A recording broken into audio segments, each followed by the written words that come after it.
So there I was, on my knees on the asphalt at 11 p.m., hands cuffed behind my back while my 9-year-old daughter's face pressed against the living room window, watching her dad get treated like a criminal. 3 cop cars, sirens wailing, that hot pavement smell mixed with the diesel from their idling engines. My neighbors recording everything on their phones. And there's Diane Kressler in her $60 yoga pants telling the police she owns my house, the house I've lived in for 20 years, and I'm some squatter who won't leave. The cops believed her. At first, what Diane didn't know while she stood there smirking, those foreclosure papers in my back pocket made me the landlord of every single house in Meadowbrook Estates, including hers. Ever had a neighbor mistake a laminated name badge for a crown? Drop your worst HOA horror story below. Watching from inside an HOA right now? Subscribe, because this gets so much better. Let me back up 6 months. My name's Max Brennan. 43, widower, single dad to Riley, who just turned 9, the first birthday without her mom there to sing. Jenna died 18 months ago. Ovarian cancer. Stage 4 by the time they found it. We had 7 months from diagnosis to funeral. 7 months of hospital smells. That mix of antiseptic and fear that sticks in your clothes. 7 months of watching my wife disappear inside her own body while our daughter learned to be quiet in waiting rooms. The medical bills are still coming. $17,000 left, even after insurance. I'm a commercial electrician, 20 years in the trade. Own a small contracting firm, 4 guys, 3 trucks, enough work to keep food on the table, and Riley in gymnastics. The house is paid off, thank God. My grandfather left it to me in 2003. A 1970s ranch on 2.5 acres, Pinecrest Road, just outside Kansas City. It's the only reason we survived Jenna's treatment without losing everything. Here's where my life got complicated. My property sits inside Meadowbrook Estates HOA boundaries, but I'm not a member, never have been. Back in 1998, a developer named Lawrence Kressler bought 300 acres of farmland surrounding my grandfather's place. Planned a whole subdivision, Meadowbrook Estates. Started building in 2008. Pool, clubhouse, the works. My grandfather refused to sell, told Kressler he could build around him, but the Brennan land wasn't for sale at any price. So they did. Built around me like water around a rock. Created this weird situation where I'm an inholding, surrounded by HOA property but not subject to their rules. It's in my title deed, county recorded, legal as concrete. The HOA formed when houses started selling. Usual covenant stuff. Approved paint colors, no commercial vehicles visible from street, lawn maintenance schedules. None of it applies to me, but somebody put me on the mailing list anyway. 3 years ago, HOA meeting notices started showing up. I ignored them, not my problem. Then came violation notices, grass too long, work truck is an eyesore. Mailbox doesn't match community standards. I kept ignoring them. That's when Diane Kressler decided I was her personal project. Mid-50s, blonde highlights, real estate agent at Hartman Realty. You've seen her face on bus benches. White Lexus SUV, vanity plate, sold for you. Lives in the biggest house in Meadowbrook, the one with the koi pond that probably costs more to maintain than my annual salary. She's also the HOA president, 6 years running. And, this is the fun part, she's Lawrence Kressler's ex-wife. The developer who built around me, that's her ex. Messy divorce in 2015. She got the real estate business. He kept the development headaches. She showed up at my door on a Saturday in July. Riley and I were planting wildflowers in the front yard. Native Missouri species, from Jenna's garden journal. Her last spring, Jenna had sketched out this whole design. Purple cone flowers, black-eyed Susans, milkweed for the monarchs. Riley was covered in dirt, happy. First time I'd seen her really smile in months. Then, Diane's Lexus crunched into my gravel drive. She got out holding a clipboard like a sword.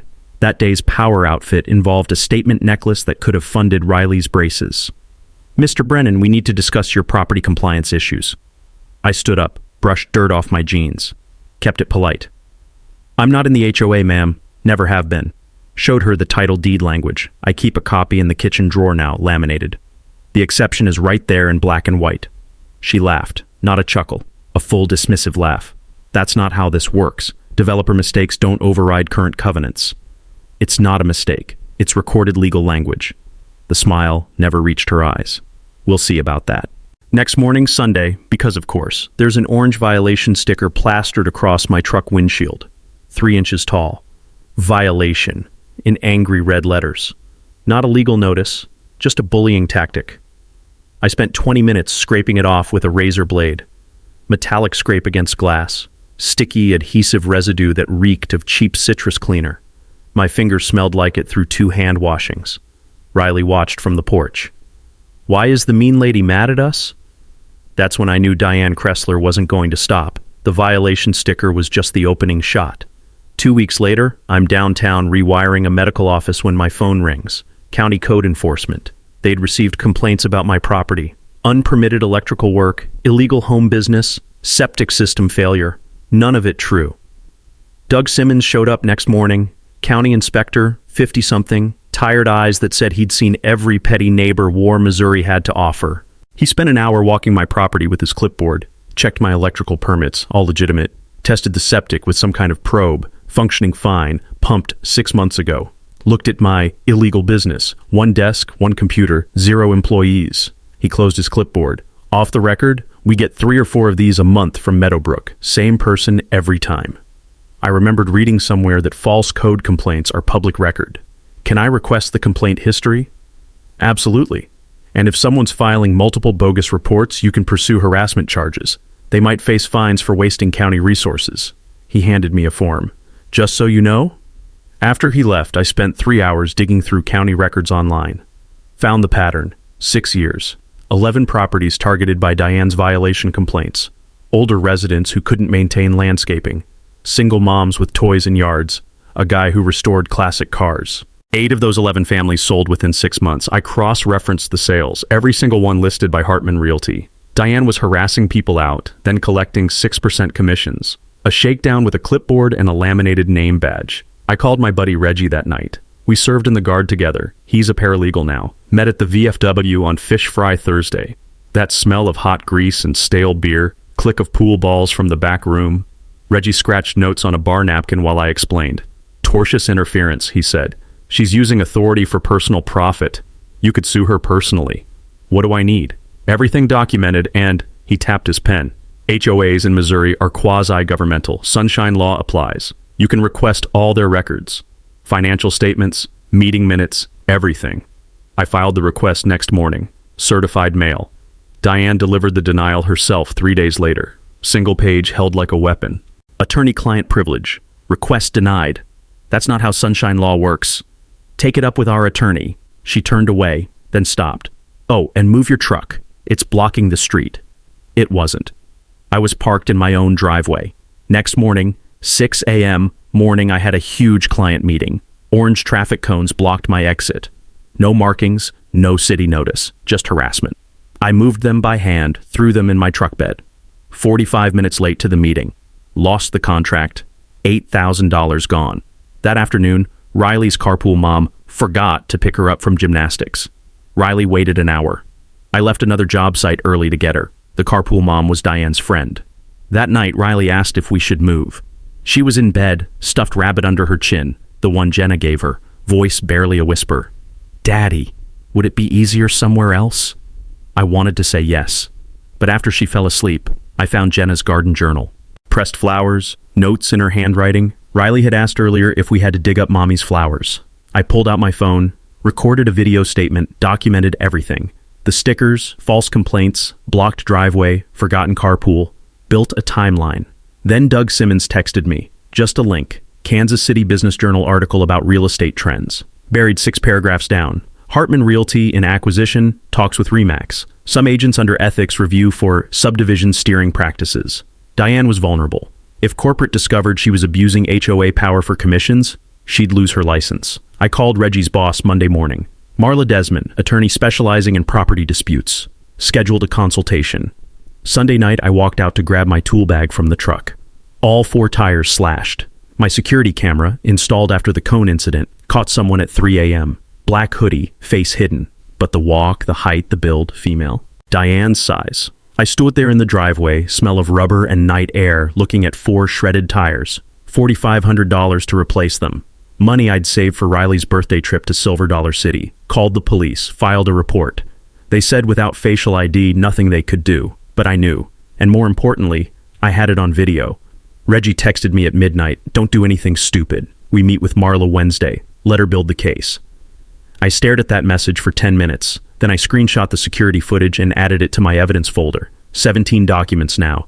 Dates, times, photos, videos. Diane wanted a war of documentation. Fine, I'm an electrician. I know how to follow code. I know how to document every wire, every connection, every detail. I'd document her right into a courtroom. 1 week after the slashed tires, I finally had leverage. My buddy Reggie set up the meeting with his boss, Marla Desmond. Attorney, mid-40s, office smelling like leather-bound law books and expensive coffee. The kind of woman who probably won awards for most intimidating cross-examination. I laid out my evidence folder, 17 documents, chronological order, color-coded tabs. Yes, I tab things. I'm an electrician. We label everything or people die. Marla spent 20 minutes reviewing, making notes in red ink that looked like surgical cuts. This is a solid harassment case, tortious interference, intentional infliction of emotional distress. She looked up. But I want to show you something else. She pulled up county records on her computer. I ran financials on Meadowbrook Estates HOA as an entity. They're not just petty, they're broke. The spreadsheet made my stomach drop. How broke? They owe $340,000 to the original developer. Balloon payment due in 4 months. Reserves are at $90,000. They're nowhere close. Wait, they collect $1,200 a year from 127 homes? Where's all the money? Her finger traced a line item.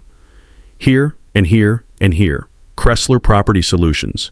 $18,000 for consulting. No contract.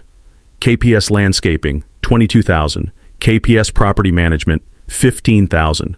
All LLCs registered to Diane's business address. She's been stealing from the HOA?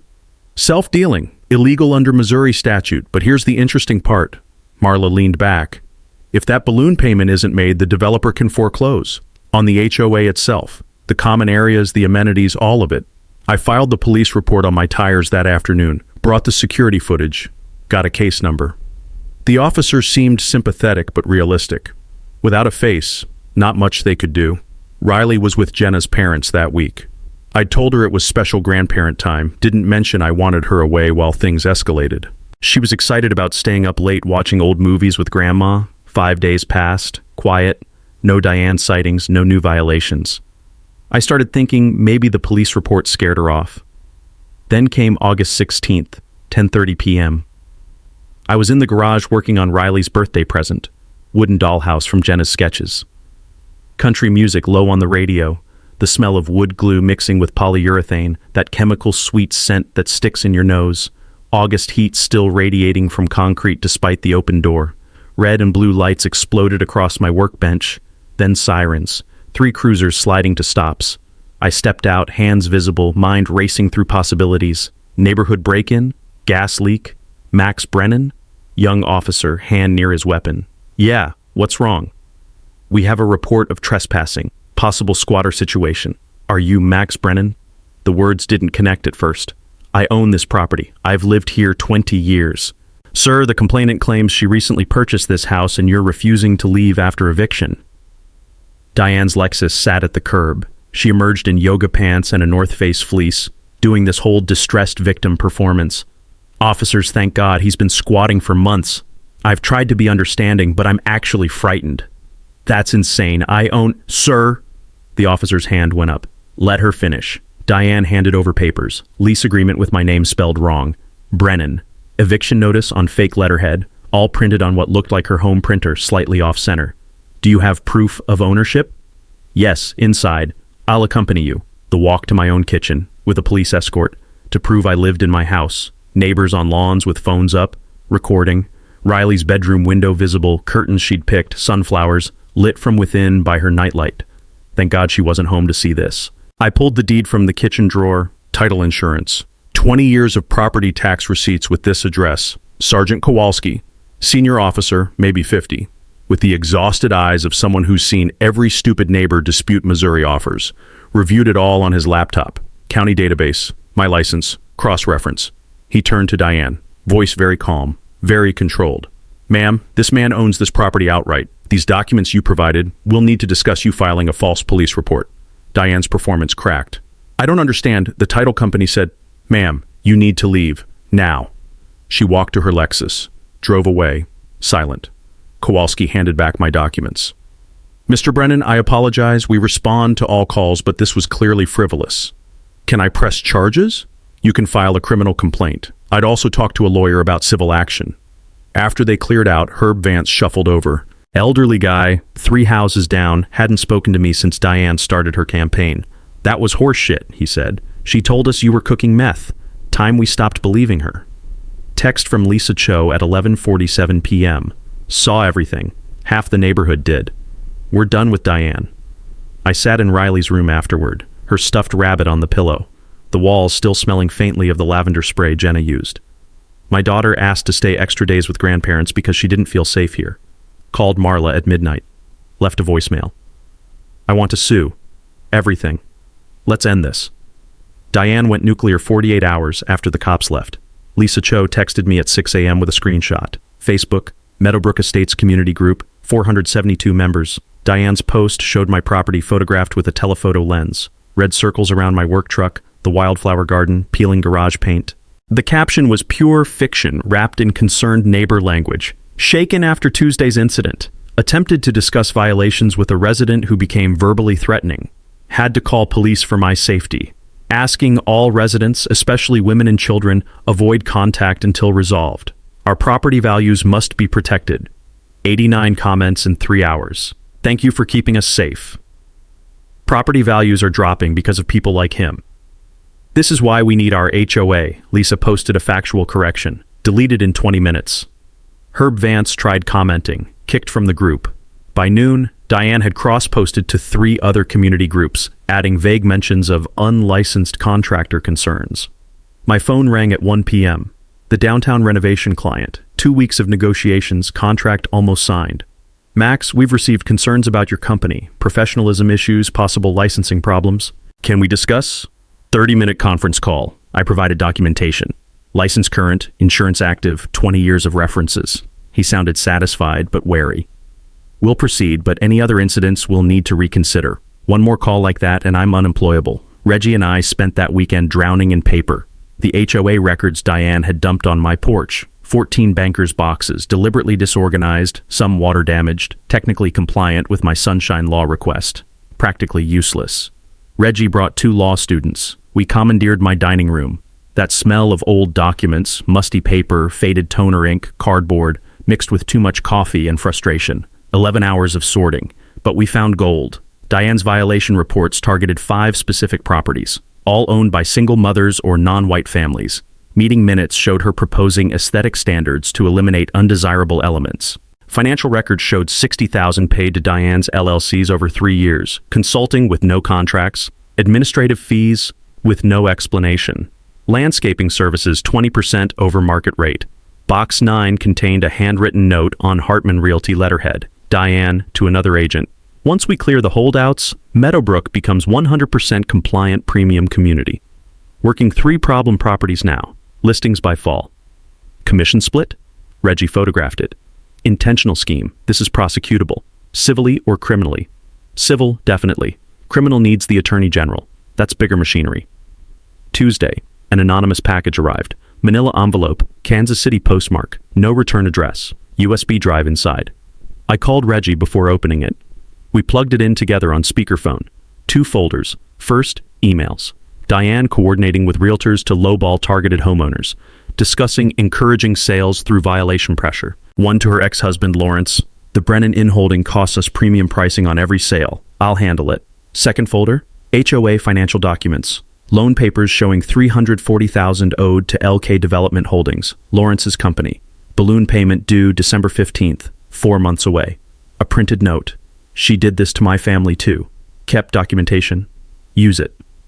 A friend. Someone she ran off, I said. Someone who wants payback but moved away. Marla reviewed everything Wednesday. Her office. Coffee forgotten. Clicking through files for 40 minutes without speaking. Finally, this isn't neighbor dispute anymore. This is conspiracy to commit fraud, potential RICO violations. She looked up. Question is, do you want to just sue Diane or dismantle the entire power structure? I waited. The HOA's broke. Balloon payment in 4 months they can't make. Developer will foreclose. Take the pool, clubhouse, common areas, everything. She leaned forward. What if you bought the debt, became the creditor? You'd control foreclosure, own the assets Diane's been weaponizing. My throat went dry. How much? Distressed debt sells at discount, maybe $200,000 for the full note. I had $185,000. Jenna's life insurance money, Riley's college fund, my retirement. That's everything I have. I know, and it's risky. The developer might not sell, the foreclosure could get challenged, you might lose it all. She closed the laptop. But if it works, you'd own the HOA. Not just win against Diane, you'd control the entire system she's been abusing. I drove home thinking about Riley's question. Should we just move?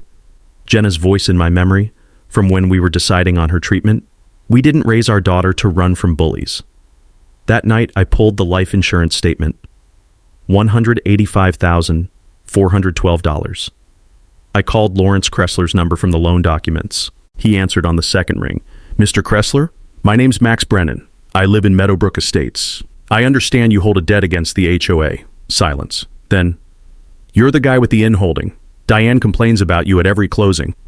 I'd like to buy your note. The full debt, cash. Longer silence. Let's talk. Lawrence Kressler picked a Panera off I-70. Thursday afternoon, half empty, smell of bread and industrial coffee. He looked nothing like I expected. Late 50s, tired eyes, polo shirt with a small stain near the pocket. Not a developer shark, a guy who wanted out. You actually want to buy my Meadowbrook debt? $340,000. You want out? I want leverage. Cash close. He laughed, stirring his coffee. Diane told half of Kansas City you're a squatter and a deadbeat. You don't look like either. Your ex-wife's been terrorizing me for 18 months. False police reports, slashed tires, trying to destroy my business. I've got 2 inches of documentation. That's Diane. He nodded like I'd confirmed something. She finds someone who doesn't fit her vision, makes them miserable until they sell, then takes 6%. She's cleared $340,000 in commissions running people out of that neighborhood. The exact amount of the balloon payment. I'd noticed that too. The HOA was supposed to pay me from assessments. Diane keeps deferring, blocking fee increases, voting down payments. Meanwhile, she's paying her own LLCs for fake services. He sipped coffee. I've got lawyers, but foreclosure litigation takes years and costs a fortune. So sell me the debt. I'll do the foreclosing. What's your offer? My mouth went dry. $185,000. I know it's worth $340, but distressed debt typically sells at 50% discount. $160, final. I stared. That's a 40% haircut. Why so low? Because foreclosing myself means 18 months fighting Diane in court, $50,000 in legal fees, and my blood pressure medication doubled. He leaned forward. You foreclosing? That I'd actually pay to watch. Plus our divorce decree prohibits me from taking direct action against HOA without consent of both parties. You're not bound by that. When's the balloon payment due? Was due December 15th, past tense. He smiled. They also missed 2 quarterly payments. I accelerated the debt, demanded full payment immediately, and filed foreclosure notice 62 days ago. My heart kicked. Diane knows? I mailed it certified to the HOA's registered agent. Diane probably saw LK Development on the envelope and threw it away thinking it was spam. He pulled out his phone, showed me a tracking screenshot. Signed for August 3rd, by her. So the foreclosure's already active? Sales scheduled September 28th, 3 weeks from today. You close on the debt assignment before then. You're the one holding the gavel, not me. 3 weeks to move $160,000. To risk everything on a legal maneuver I barely understood. Why help me? You don't know me. Lawrence's smile faded. Diane told our kids I was abusive during the divorce. Wasn't true, but they believed her for 2 years. She's cost me relationships, reputation, and $180,000 I'll never recover. He stood. You wiping that smug look off her face at a public foreclosure sale? Worth every penny of the discount. We close September 22nd. 19 days of frantic paperwork. Marla working weekends. Me pulling money from 4 accounts. $160,000 wired at 3 p.m. By 4 p.m., the assignment recorded at county. I owned Meadowbrook Estates HOA's debt. Diane had 6 days until foreclosure. She had no idea. I sat in my truck outside the recorder's office holding stamped documents. Hands trembling. Paper smelling like fresh toner and permanence. Jenna's life insurance, gone. Riley's college fund, gone. My safety net, gone. But I wasn't defending anymore. I was attacking. Called Reggie. It's done. Jesus. Does Diane know? September 28th, 10 a.m. Courthouse steps. I'm bringing popcorn. I looked at the wildflower seeds on my passenger seat. Another batch for Jenna's garden. Bring a camera too. This needs to be documented. Saturday morning, my dining room became a war room. Marla Desmond, Reggie, Doug Simmons, the code inspector, off-duty, here on personal time, Lisa Cho representing the silent majority of neighbors, Herb Vance, original Meadowbrook resident, elder statesman. Riley was at her grandparents' again. Better that way. The smell of Marla's hazelnut coffee mixed with the lemony furniture polish I'd used that morning. Wanted the house to look presentable. Whiteboard borrowed from Riley's school stood in the corner, markers squeaking as Reggie mapped timeline. September sunlight through Jenna's lace curtains. Goal? Marla asked. Don't become the next tyrant, I said. Fix the system so nobody else gets harassed. Herb nodded approvingly. That's the right answer. Marla drew a flow chart on the whiteboard. Here's how foreclosure works. September 28th, 10 a.m., courthouse steps. Special commissioner auctions the HOA's assets. Pool, clubhouse, common areas, 15 acres total. Who can bid? Lisa asked. Anyone, but Max has an advantage. Marla turned to me.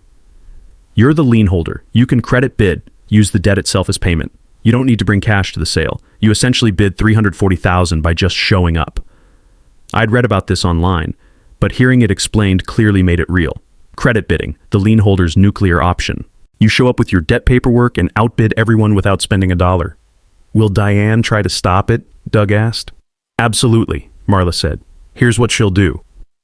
She wrote numbered predictions. 1. Emergency special assessment. Levy every homeowner $2,500 to pay the debt. 2. Challenge debt validity. Claim the assignment was improper. 3. Seek injunction. Court order delaying sale. 4. Public smear campaign. Make Max the villain. She's already started number 4, Lisa said. Facebook's a nightmare. She's got people thinking Max is some corporate raider stealing their pool. That's where you come in. Marla pointed to Lisa. Community inoculation. We need the truth out before sale day.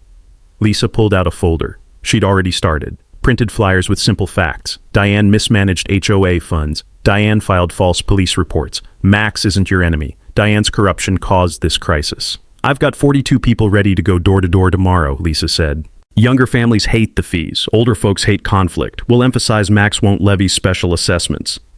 Doug cleared his throat. I've drafted a letter to county commissioners as a concerned citizen. He slid it across the table. Documents the pattern of false code complaints from Meadowbrook. Suggests investigation into HOA harassment of residents. Creates a paper trail that protects Max from retaliation claims. Reggie added, and opens the door for county sanctions against Diane. If commissioners get involved, she's looking at fines, possibly criminal referral. After the sale, Marla continued, assuming Max wins the bid, you'll own the assets, not the homes, just the common property. You can restructure or dissolve the HOA entirely. Dissolve it? Herb leaned forward. Turn it into a voluntary neighborhood association. No enforcement power, no mandatory fees. Pool and clubhouse become community resources, funded by voluntary contributions. I'd been thinking about this for days. What about basic standards? People still need to follow county codes. County handles that, Doug said. Abandoned vehicles, health hazards, actual violations, that's our job. You don't need an HOA fining people over mailbox colors. Marla wrote on the whiteboard, post-foreclosure plan, asterisk, dissolve mandatory HOA, asterisk, create voluntary association, asterisk, eliminate architectural restrictions, asterisk, pool, open to community, modest membership fee, asterisk, excess funds, scholarship in Jenna's name. The scholarship's important, Marla said, shows you're not profit motivated. $10,000 annually to local students. It's good optics and good karma. Herb spoke up, voice rough with emotion. Son, when you win, and you will win, be gracious. Half these folks were scared of Diane, not loyal to her. Give them a way back. The room went quiet. I'm not doing this for revenge, I said finally. I'm doing it so my daughter learns that broken systems can be fixed. That bullies don't always win. Then let's make sure you're ready. Marla handed out assignments. Lisa, grassroots campaign. Doug, file the county letter. Reggie, prepare legal documentation for sale day. Herb, talk to other long-term residents. Build coalition. What do I do? I asked. Show up September 28th with your debt assignment and proof of identity. Let me handle the legal. You just be the calm, reasonable guy who's fixing a corrupt system. She closed her briefcase. And Max, don't engage with Diane between now and then. No matter what she does, stay quiet. We worked until midnight, refining strategy. I ordered pizza. We ate, standing around the whiteboard, making notes, wargaming scenarios. As everyone left, Marla pulled me aside. You understand you could still lose everything? If something goes wrong with the sale, if there's a title defect, I know. And you're still doing this? I looked at the photo on my mantle. Jenna and Riley planting the first flowers, both covered in dirt, laughing. My daughter asked me if we should move because a bully made her feel unsafe in her own home. Yeah, I'm still doing this. Marla nodded. Then let's win. Diane found out about the debt assignment 3 days later. Don't know how. Maybe Lawrence told someone. Maybe she actually read the county records. Either way, Tuesday morning she called an emergency HOA meeting. 48-hour notice. Violated the bylaws requiring 14 days, but Diane didn't care anymore. Critical financial matter, the email said. Tuesday 7 p.m. Clubhouse. 87 homeowners showed up. Normally meetings drew maybe 20. The parking lot overflowed. People parked on grass. I didn't go. Marla's advice, stay invisible. Let Diane panic publicly. But Lisa recorded the whole thing on her phone. Diane had prepared a PowerPoint. Professional slides, charts, the works. Title, Saving Our Community. She blamed unexpected legal costs for the financial crisis. Never mentioned the $60,000 she'd paid her own companies. Never mentioned the balloon payment she'd been deferring for years.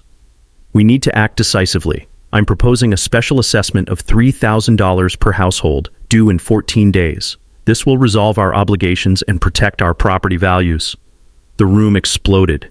Young families couldn't afford it. Retirees on fixed income started shouting. Single mom in the back row stood up crying. She'd just lost her job, couldn't pay $3,000 in 2 weeks. Diane tried to maintain control. I understand this is difficult, but if we don't pay, a predatory outside investor will seize control of our amenities. Your property values will collapse overnight. She never said my name, just kept saying outside investor and predator. Lisa Cho stood. Diane, show us the financial records. Explain how we're broke when we collect $150,000 annually. We can review details later. This is time sensitive. No. Herb Vance rose slowly. World War II vet, 89 years old, voice still strong. Diane, I've lived here since the first house was built. I reviewed the documents Max Brennan provided through legal channels.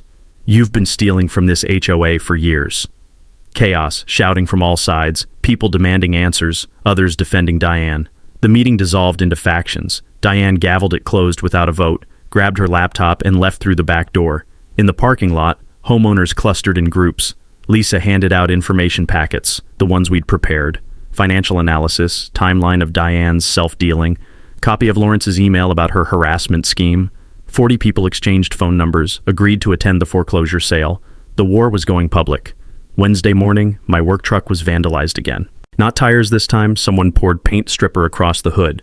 8 through clear coat and base paint down to primer. $1,200 repair. Security cameras showed nothing. Happened at a job site, not home. No cameras there.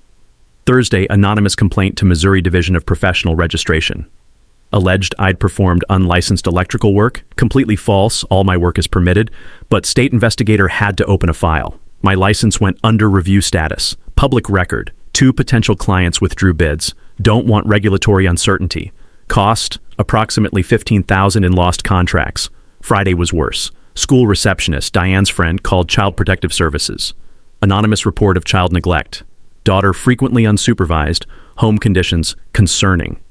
CPS investigator showed up at my door at 4 p.m. Emma Torres, early 30s, professional but kind. She had to follow protocol. Inspected the house. Clean, organized, Riley's room full of books and toys, fridge stocked, no safety hazards. Interviewed Riley in private. My daughter sat in her room answering questions while I waited in the kitchen, stomach in knots. 45 minutes that felt like 6 hours. When Emma came out, Riley was crying. Not because of the questions, because she thought she'd done something wrong. I held her on the porch steps. She smelled like her bubblegum toothpaste, her small voice shaking. Did I make you get in trouble, Daddy? No, baby, you didn't do anything wrong. Someone told a lie and this nice lady had to check, but she knows it's a lie now. Emma closed her laptop.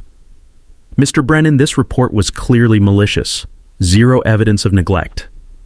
I'm closing this immediately. She paused at her car. Off record, I see this in custody battles and neighbor feuds. Document who might have filed. You may need a restraining order. After Riley fell asleep, I sat in the dark living room. Thought seriously about quitting, dropping the foreclosure, selling the house, moving to a different state, start over where nobody knew us. Reggie showed up at 10 p.m. with a bottle of whiskey. Didn't call first, just appeared. We sat on the porch, cicadas loud in the September heat. "You're 3 weeks from finishing this," he said. "She's desperate because she's losing. She called CPS on my kid, Reggie." "I know, and that's how you know you're winning. People don't do that when they have other options." He poured 2 fingers in each glass. "You quit now, she wins, and she'll do this to the next person who doesn't fit her vision." My phone buzzed. Text from an unknown number. "Lawrence Kressler. Heard Diane called CPS on you." That's low even for her. I have a deposition transcript from our divorce where she admitted under oath to filing false complaints against 3 homeowners to force sales. I'll testify in your lawsuit if you want. She's earned it. Attached, PDF of divorce deposition. Diane's testimony under oath describing her property value enhancement strategy. I forwarded it to Marla. Her response came in 30 seconds. "This is evidence of conspiracy to commit fraud. We're not in civil suit territory anymore. This could involve the Attorney General." "You good?" Reggie asked. I looked at Riley's window, her nightlight glowing soft yellow. "Yeah, I'm good. She just made a mistake." "What mistake?" "She went after my daughter. Now I'm not just fixing a broken HOA. I finished the whiskey. Now I'm making sure she can't do this to anyone else ever again." 10 days until foreclosure. Diane filed emergency injunction Monday morning, claimed the debt assignment violated notice requirements that Lawrence hadn't properly informed the HOA before transferring. Court hearing set for 2 p.m. Judge Patricia Reeves, 60-something, reputation for shredding weak arguments. Diane hired real firepower this time. Gerald Hutchins, downtown firm, $400 an hour suit, the kind of attorney who makes opposing counsel nervous just by showing up. Courtroom smelled like old wood and floor wax. Me, Marla, Reggie in the second row. Diane with 3 board members across the aisle whispering urgently. Hutchins stood all confidence in polished shoes. "Your Honor, the debt assignment failed to provide my client adequate opportunity to cure default before transfer." Marla rose, calm as glass. "Your Honor, the HOA received 3 certified notices over 18 months. Mrs. Kressler personally signed for each." She handed up tracking receipts. "The balloon payment was due last December. They've been in default 9 months." Judge Reeves studied the documents, looked at Hutchins over her reading glasses. "Counselor, your client signed for notices in August, September, and November. What requirement wasn't met?" "Your Honor, the assignment itself required separate—" "Show me the statute." Hutchins flipped through papers. Found nothing. "Motion denied. Sale proceeds as scheduled." Gavel crack. Outside, media waited. Jake Mitchell and a KMBC news crew. Diane rushed them, tears queued up. "This is a travesty. One man's vendetta is destroying our community." Jake cut in. "Mrs. Kressler, can you address allegations you paid your own company $60,000 in HOA funds?" She froze, literally stopped mid-sentence. "And the 8 families claiming you harassed them into selling, then collected commissions?" No answer, just a stare at the camera, then at Hutchins, then back. She walked to her Lexus without another word. Marla intercepted before they turned to me. "Mr. Brennan will make a statement after Friday's sale." 8 days out, Diane went digital warfare. Professional website launched, savemeadowbrook.org. Slick design, drone footage, testimonials from concerned families, portrayed me as corporate raider stealing 127 homes. I wasn't touching homes, just common property, but fear cells. Embedded GoFundMe, legal defense fund. 14,000 raised in 3 days from people outside Meadowbrook who believed the narrative. Wednesday Evening News ran her story. 5 minutes of Diane crying about families losing everything. The reporter called me afterward. I emailed documentation instead of going on camera. Marla's strategy. "This is completely different than what she described," he said. "Can we do follow-up?" Talk to the families she drove out. Talk to Lisa Cho. Talk to county code enforcement. Then tell the real story. Jake and the TV reporter coordinated, found former residents. A single mom who endured 53 violation notices in 6 months. An interracial couple who sold at a loss after constant harassment. An elderly man whose wife died during chemo while Diane threatened fines over lawn height. Thursday's news. HOA president accused of systematic harassment. But Diane didn't see it. She was too busy posting GoFundMe updates, playing victim on Facebook. 5 days out, the neighborhood became a war zone of yard signs. Save Meadowbrook Estates appeared in 30 yards. Diane's people. 50 countered with handmade "reform not revenge" signs. Carpool arrangements collapsed. Parents avoided each other at school pickup. Former friends crossed streets to avoid conversation. Riley came home Tuesday crying. Classmate told her I was stealing the pool. I held her on the couch, breathing in her strawberry shampoo scent, feeling her small body shake. I'm not stealing anything. Some people made bad choices with money. I'm fixing it. Why do they think you're mean? Because the person who made bad choices is lying, but lies don't win forever, baby. Truth just takes longer. She looked up with Jenna's green eyes. Will it be over Friday? Friday, I promise. Wednesday, Lawrence texted. She's at $18K on GoFundMe. Don't worry, that money can't pay the debt, only legal fees. She's panicking. Thursday morning, Marla's call. What's your day one plan? I win the bid and no, after. The HOA board technically still exists until you dissolve it. Diane will fight every step. Homeowners will be confused, angry. Some will blame you even though you saved them. Pause. You need immediate community meeting. Saturday. Open forum. Explain the voluntary association plan, scholarship fund, no mandatory fees. Let people ask questions. What about the people who believed her lies? Be gracious. Herb was right. They need an exit ramp back to normal. That night I couldn't sleep. Ran scenarios endlessly. What if cash bidder appeared? What if last-minute procedural trap? What if I missed something in the title work? At 3 a.m. I stood in the driveway. September night air, cool finally after summer heat. Cricket symphony. Wildflower garden visible in moonlight. Jenna's purple coneflowers and black-eyed Susans in full bloom. Riley wanted to plant more this weekend when it's over. Tomorrow I'd either own the HOA or lose everything. But at least my daughter would know her father fought back. I went inside, set my alarm for 6 a.m. and laid out my clothes for courthouse. Clean jeans, work shirt, steel-toed boots, not playing dress-up, going as myself. Friday, September 28th, foreclosure day. County Courthouse, 10 a.m. I arrived at 9:15. Parking lot already half full. The morning smelled like cut grass from the courthouse lawn and that particular September humidity that makes your shirt stick. Cicadas droning. Limestone steps radiating heat even this early. Crowd forming. Had to be 200 people. Homeowners, media, 3 TV crews, 2 newspapers, curious onlookers, court officials. I parked 4 blocks away. Walked in alone. Marla was already inside handling paperwork. Reggie waited by the entrance. You ready? He asked. No, let's do this anyway. 9:45, I reached the courthouse steps. Diane's supporters were waiting. Boos. Someone shouted, thief! A woman in her 50s spat in my direction, missed, hit the sidewalk. Then Lisa Cho appeared with 30 people, formed a buffer, walked me through. Herb Vance at the front, 89 years old, steady as granite. Diane arrived at 9:50, white suit, power move, hair done, makeup TV ready. 5 board members flanking her like security detail. Gerald Hutchins, the attorney, carrying a briefcase that probably cost more than my truck payment. Media swarmed immediately. Cameras, microphones, shouted questions. Diane stopped, gave them what they wanted. Impromptu press conference on courthouse steps.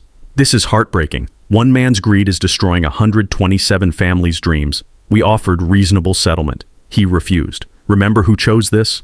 Her voice cracked perfectly on cue. Complete lie. No settlement offer ever made. Marla touched my arm, whispered, Don't respond, let the sale speak. 10 a.m. exactly. Special Commissioner Walter Grimm, court-appointed auctioneer, 70-something, board professional who'd done this 1,000 times, stepped to the podium, read the legal description in monotone. All common areas, amenities, and improvements of Meadowbrook Estates Homeowners Association, including swimming pool facility, clubhouse structure, playground equipment, entrance landscaping, stormwater management systems, approximately 15 acres total. Felt surreal hearing my neighborhood described like a commodity. Minimum bid is $340,000 representing outstanding debt plus fees. Opening bid, 30 seconds of silence. Crowd murmuring, phones recording. I raised my hand. $340,000. My voice sounded steadier than I felt. Commissioner nodded. Credit bid noted. Any other bidders? Your Honor, I object, Diane started. Ma'am, I'm not a judge. This is a foreclosure sale. I don't hear objections. Grimm's voice flat, annoyed. Going once. Wait! Woman from the crowd, Diane's friend, shouted. 500,000. Grimm didn't even look up. You registered to bid, ma'am? No, but unregistered bidder, invalid. He raised his gavel. Going twice. Time stretched. I could hear my heartbeat. Smell my own nervous sweat mixing with courthouse limestone dust. Going 3 times. Sold to Max Brennan for $340,000. Gavel crack. 10:04 a.m. I owned the HOA. Diane rushed toward me. Hutchins trying to grab her arm, failing. You've ruined everything? Do you understand what you've done? I stayed calm. Marla had drilled this into me. I bought a debt your HOA refused to pay. That's capitalism, Diane. Thought you loved the free market. You planned this from the beginning. You never belonged here. I pulled out the folder, held documents up so cameras could see. This is the title deed proving I was never in your HOA, recorded 1998, 10 years before you moved here. Flash of her face. Realization she'd been wrong about that from day one. These are emails from your ex-husband showing you harassed homeowners to generate real estate commissions. 60 families targeted, 8 forced out. You made $340,000 in commissions, exactly the amount of debt you refused to pay. Gasps from the crowd, cameras zooming. This is the police report from when you filed a false claim saying you owned my house. Diane's composure cracking. And this, I held up the final page. This is the CPS case file from when you reported me for child neglect because I wouldn't follow your fake authority over property you had no legal control over.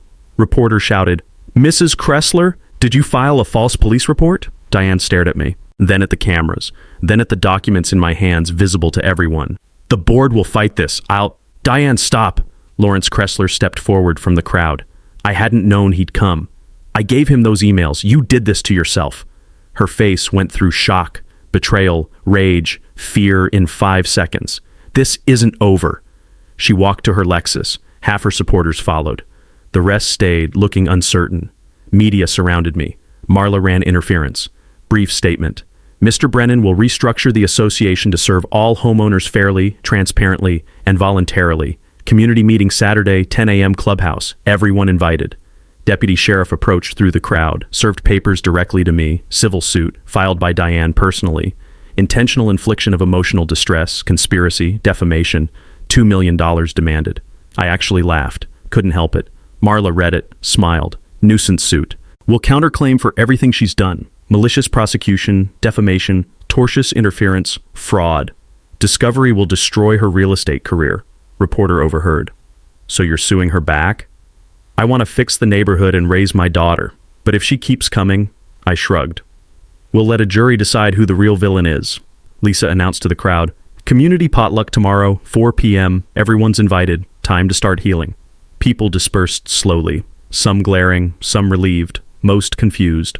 I sat alone on the courthouse steps after everyone left. Warm limestone under me. Called Riley's grandmother. It's done, sweetie. Tell Riley she can come home.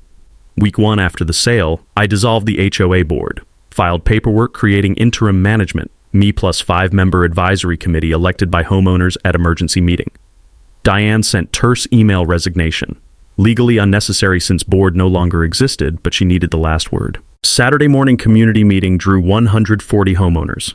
Record turnout, clubhouse packed, people standing along walls spilling onto the patio. I kept it simple. I didn't do this to be your king. I did it because the system was broken and hurting people. Effective immediately. No architectural violations, no fines, no mandatory fees. The pool, clubhouse, playground, they're community resources, not weapons. Explained the new structure. Voluntary neighborhood association. Join if you want, contribute if you can, help if you're able. Questions came fast. What about property maintenance, safety, organization? County codes still apply. Everyone follows those. Serious issues, abandoned cars, actual health hazards get handled through county enforcement. But no more wrong shade of beige violations. Vote 118 for new structure, 9 against, 13 abstaining. Herb Vance nominated me for advisory committee, passed unanimously. 4 families approached after, apologizing for believing Diane's stories. Brought casseroles, cookies, the awkward peace offerings of people who'd been wrong. Riley came home Sunday. First thing she noticed, neighborhood kids playing outside again. The tension had lifted like fog burning off. That week, I finished her birthday dollhouse. Jenna's design, finally complete. Riley cried when she saw it, asked to put it in the front window so everyone can see Mommy's flowers and her house. We took her to the child psychologist Tuesday, processing the trauma from the police incident, the CPS visit, the months of fear. The therapist told me privately, "You handled this right. You showed her how to stand up to bullies without becoming one." That's a gift.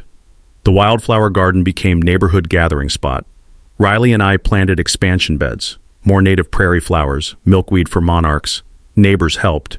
Kids digging, adults hauling mulch, someone's grandmother directing traffic with the authority of a battlefield general, the smell of fresh mulch and purple cone flowers, sound of kids laughing at the playground.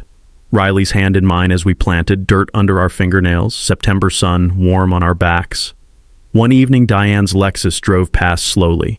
She stared at the garden, at the families working together, at kids playing, kept driving, no contact. But something in her face looked like she finally understood what she'd lost. I wasn't angry anymore, just tired and ready for normal life. 3 months later, the voluntary association had 89 member families, 70% participation. Pool maintenance funded through contributions plus modest fee, $200 annually versus old mandatory $1,200. I established the Jenna Brennan Memorial Scholarship, $10,000 yearly to local high school senior pursuing healthcare or teaching. Funded by selling clubhouse naming rights to Meadowbrook Credit Union for $25,000, neighborhood organized quarterly service days. Food bank volunteering, habitat restoration, youth mentoring, community rebuilding itself from the inside, property values actually increased.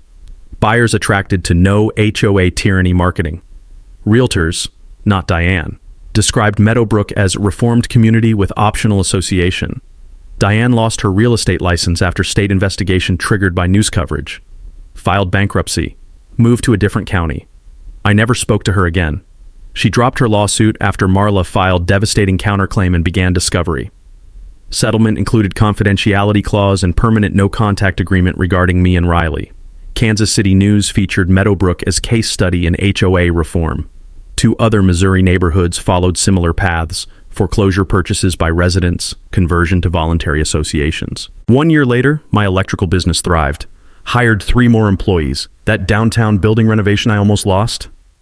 Client gave me 2 more projects. Riley made honor roll, played soccer, had friends across Meadowbrook regardless of old feuds. I started dating Emma Torres, the CPS investigator who'd handled Diane's false report. We reconnected at community food truck night, taking it slow, but Riley approved. Meadowbrook became known for monthly events, Halloween parade, summer movie series, all volunteer organized, all genuine. One evening, Riley and I sat on the porch watching sunset. She leaned against me, stuffed rabbit in her lap. "Mommy would be proud, right, Daddy?" I kissed her head. "Yeah, baby, we made something better." So that's how I went from being harassed by an HOA I wasn't even in, to owning the HOA itself, and using it to build something worth keeping. If you're dealing with HOA nightmares, document everything, know your rights, and remember, they're not untouchable, just corporations that can be beaten with patience and paperwork. What's your worst HOA story? Drop it in the comments. Let's compare battle scars. Hit subscribe if you want more stories about beating broken systems the legal way. Next time, how a property line dispute led to discovering buried mob money. You won't believe where this goes.